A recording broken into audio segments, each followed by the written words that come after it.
안녕하세요 여러분, 웬부인입니다. 오늘은 제가 영국에 와서 느낀 사소하게 다른 점들을 이야기해 볼까 해요. 여기서 핵심은 사소하게 라는 거.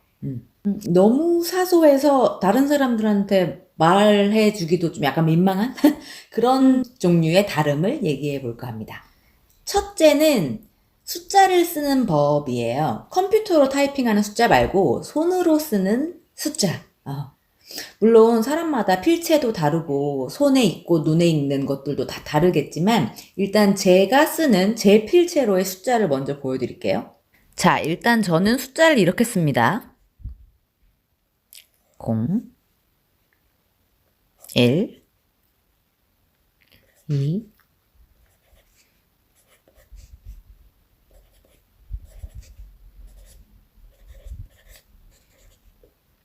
이렇게. 자, 여기서 문제가 되는 숫자들은 바로 0, 1, 4, 7, 9. 물론 이건 제 경험에 따른 이야기라는 거 기억해 주시고. 영국에 처음 와서 살았던 집의 호수가 7호였어요, 7호. 근데 영국에 처음 오면 행정적으로 할 일이 많잖아요.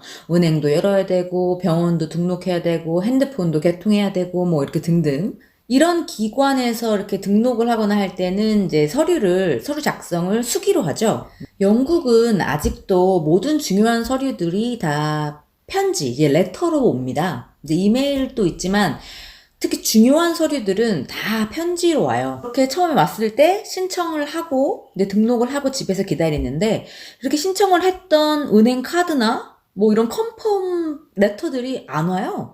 크리스 거는 다 오는데 제 거는 안 오더라고요. 제가 살았다던 그 7호집, 그 집이 작은 골목에 있는 집이었어요. 한 20가구 정도가 이렇게 사는 그런 골목이었는데 하루는 어떤 아주머니가 집을 녹녹하는 거예요. 노크를 하는 거예요. 그래서 가봤더니 처음 보는 아주머니가 저한테 혹시 너가 유리니?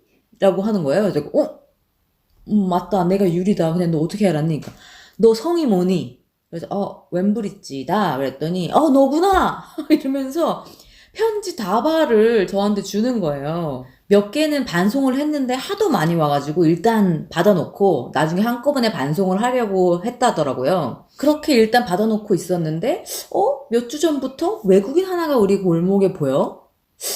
이 편지들 이름도 유리는 외국 이름이죠? 외국 이름이야. 그래서 혹시나 해가지고 저희 문을 두드렸던 거예요. 너가 유리냐고. 물어나 보자 하고 오신 거죠.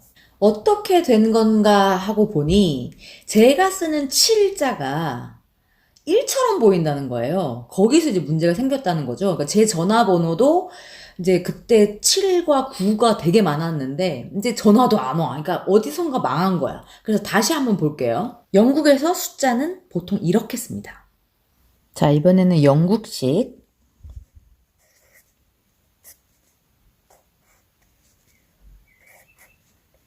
3, 4, 5, 6, 7, 8, 9,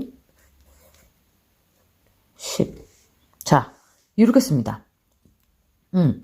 자, 0을 이렇게 쓰는 이유는 동그라미가 제대로 안 만나게 쓰거나, 이따위로 쓰거나, 알파벳 O랑 헷갈릴 수 있어서 이렇게. 1은, 이 1은 이렇게 1로 쓰는 사람도 있지만, 많은 사람들이 이렇게 앞머리를 이렇게 붙여서 쓰더라고요. 자, 요렇게.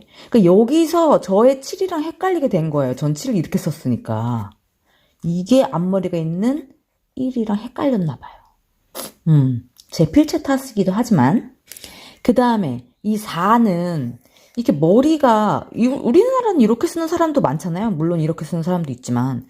근데 이 머리가 안 만나요. 요렇게 세모가 안 된다는 거.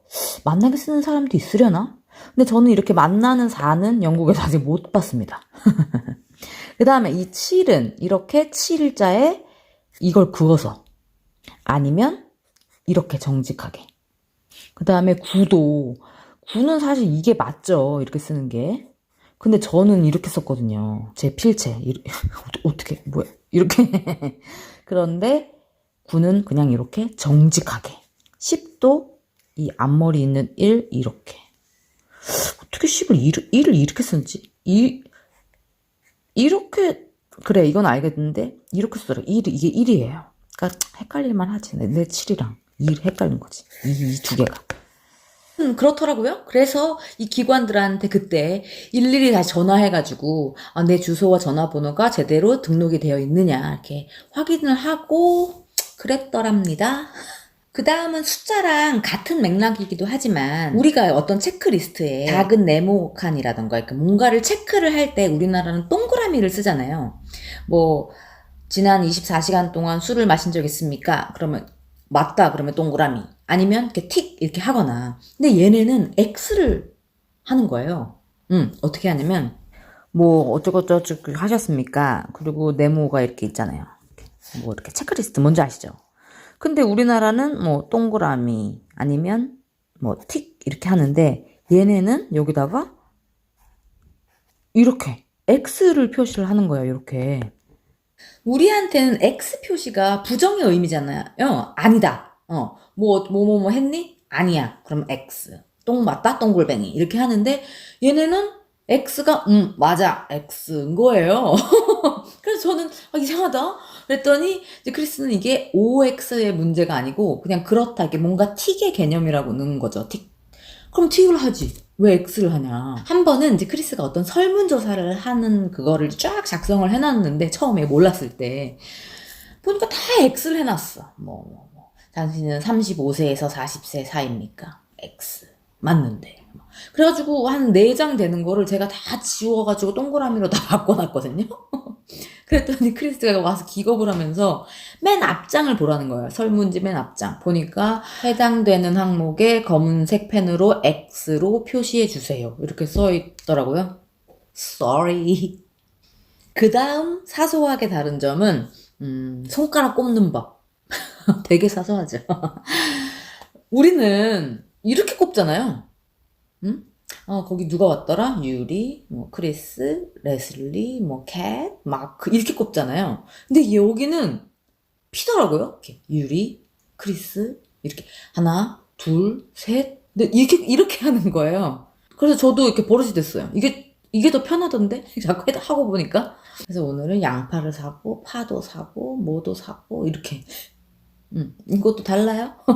그 다음 4번째는 겉옷. 자켓, 겉옷과 관련된 건데, 영국에는 이제 집에 들어오면 현관 옆에 이렇게 벽에 옷걸이가 있어요. 그러니까 후크로 된 것들. 그래서 대부분 들어오자마자 겉옷을 벗어서 현관 옆에 그 옷걸이에 걸어놔요. 한국에서는 집에 들어오면 겉옷을 벗어서 옷걸이에 걸어서 장롱에 이제 옷장에 넣잖아요. 근데 얘네는 오자마자 겉옷을 벗어서 틱 걸더라고요. 우리 집 거 잠깐 보여드릴까요?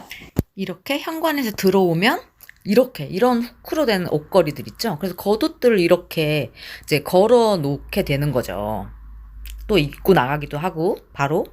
그래서 제가 발견한 사실이 뭐냐면 이거는 이제 검증되지 않은 저의 경험에서 이제 찾아낸 발견입니다만, 영국이나 유럽 쪽에서 산 겉옷들은 이 목덜미 쪽에 안쪽에 고리가 있어요. 자, 이거 크리스 옷인데 이렇게 고리가 있어요. 이렇게 다 이쪽에 안쪽에. 그래서 이제 이렇게 거는 거죠. 근데 한국에서 제가 가지고 온 옷들, 일본이나 이렇게 대만이나 이런 데 갔을 때 출장 가서 산 옷들에는 없어. 고리가 없죠.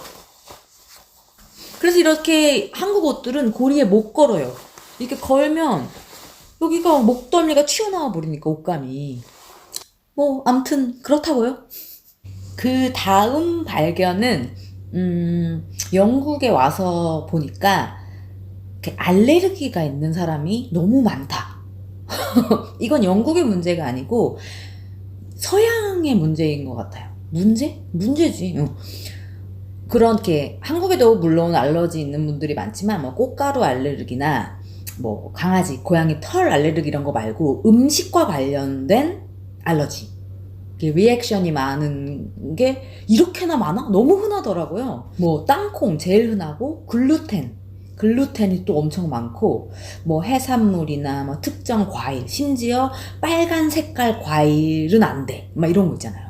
이런 게 너무 많아서 놀랐어요. 이렇게 말로만 들었지, 특히 이 글루텐과 땅콩은 좀 심각하더라고요, 알레르기가. 저는 한국에서 살았던 28년 동안 이런 음식 관련 알레르기가 있는 사람을 한 번도 만나본 적이 없거든요. 단 한 번도. 그런데 영국에 와서 제가 아는 그 적은 수의 영국 사람들 사이에서도 너무 많았어요. 많고. 이건 뭔가 유전자의 특성인가 싶을 정도로 서양에서 많이 있는 것 같아요. 혹시 그런 경험이 있으신지 모르겠는데, 이제 저 말고 이제 크리스가 출장을 갈 때 방송이 나왔대요. 우리 비행기에 땅콩 알레르기가 있는 사람이 탔으니 땅콩을 먹지 말아라. 땅콩을 주지도 않겠지만 먹지 말아라. 그러니까 그 땅콩 알레르기가 심한 분들은 먹는 것뿐만이 아니라 땅콩을 먹었다. 누가 먹었던 차에 탔다.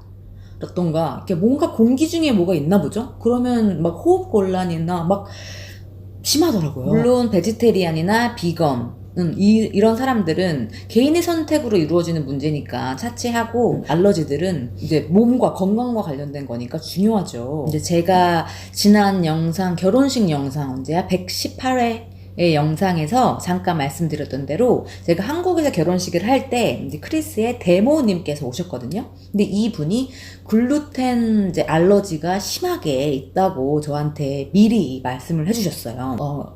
셀리악이라는 병이 있다고 하더라고요. 그래서 글루텐이 되게 치명적인데, 결혼식에 오셔서 열흘을 계셨어요.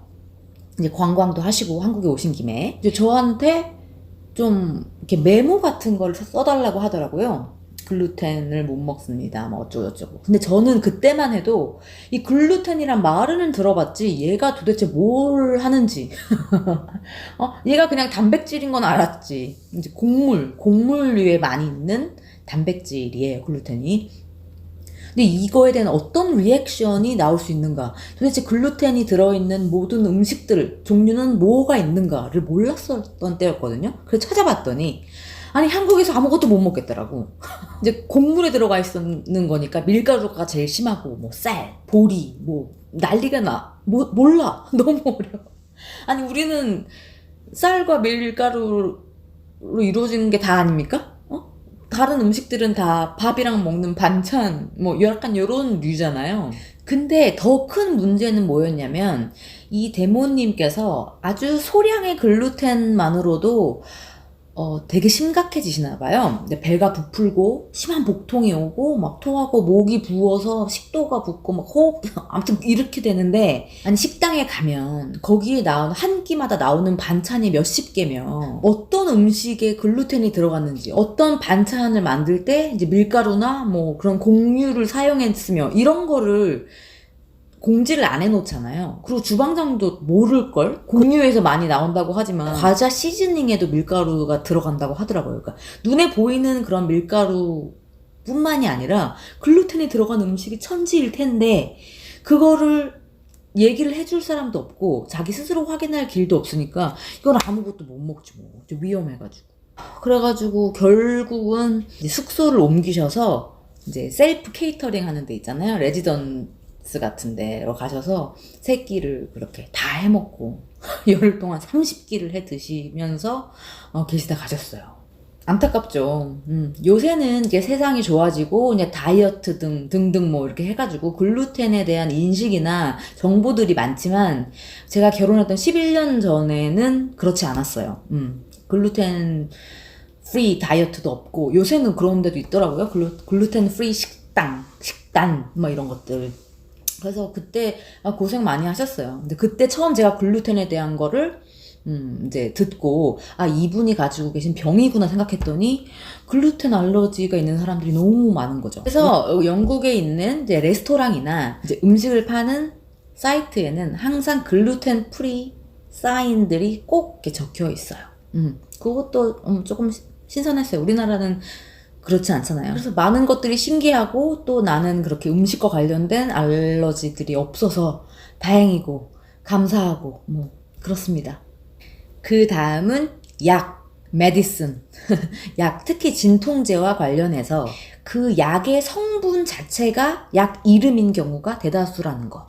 그 약을 사는 사람들이 이 약의 성분이 뭔지 알고 산다는 것. 거기에 따라서 내가 먹을 수 있는 약, 먹지 못하는 약이 뭔지 정확히 알고 산다는 것. 이것이 놀라웠어요. 가장 흔한 진통제 성분으로는 뭐 아스피린, 뭐 파라시티몰, 이브프로펜, 뭐 이런 게 있고, 타이레놀처럼 브랜드 자체가 약의 성분처럼 알려진 아세트아미노펜, 뭐 이런 것들도 있겠죠. 한국에서는 약국에 가면 보통 약사가 추천을 해주잖아요. 제가 생리통이 심해요, 뭐 두통이 있어요, 뭐 아니면 잘 듣는 감기약 하나 주세요 하면 약사가 탁 꺼내 놓잖아요. 그리고 그 약의 이름은 대부분 제약회사들이 이제 지은 이름, 뭐 예를 들어서 뭐 화이트벤, 팜피린, 뭐 있어요, 이지펜, 개보린. 성분은 뭐가 들었는지 모르고, 개보린에 뭐가 들었는지 아세요? 난 몰라요.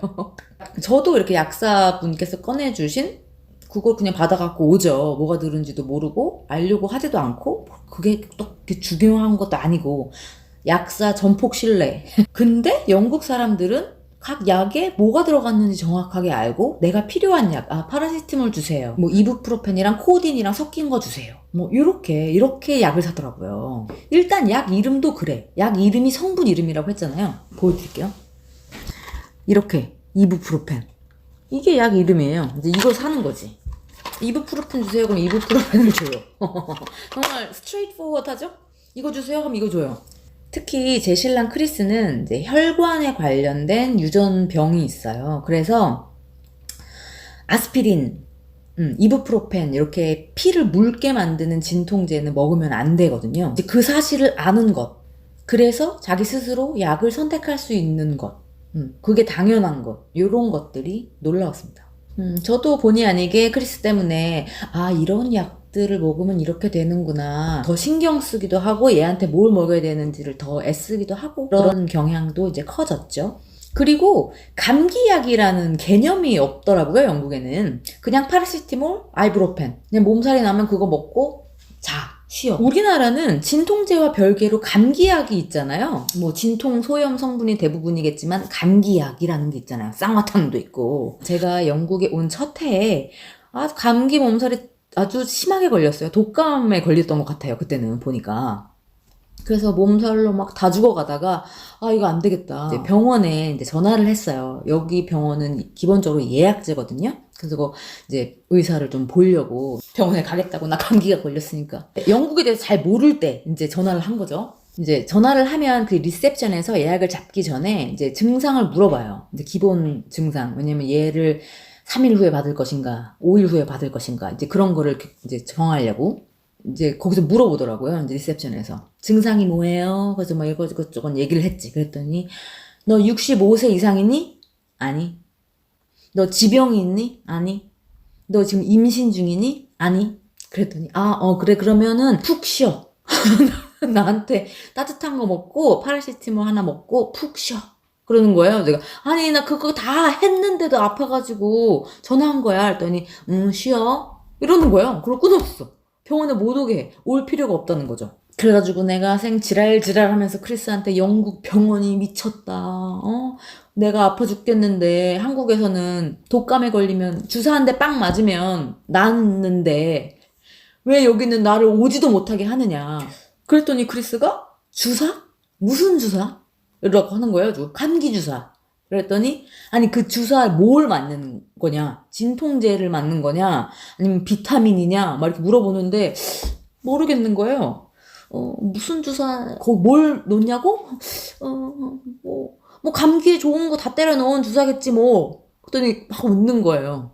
뭔지 모르잖아요. 여러분 아세요? 나는 몰라. 놀랐어요, 저도. 모르네, 내가. 그래서 감기약 없어요. 감기 걸리면 뭐다? 쉬어라. 푹 쉬어라. 그러면 낫는다. 여기까지 제가 발견한 사소하지만 다른 점들, 영국에 와서 느낀 그런 점들을 이야기해 보았습니다. 초반에 말씀드렸다시피 이런 다른 사소한 발견인데 너무 사소하고 작아서 누구한테 말해 주기도 좀 민망했던 이제 그런 것들이었는데, 오늘 했네요. 들어주셔서 감사합니다. 속 시원해라. 요새 회사 일이 바빠서 예전만큼 영상을 자주 올리지 못하게 돼서 아쉽습니다. 그래도 곧 조만간 찾아올게요. 그때까지 기다려주세요. 오늘도 한아름 고맙습니다.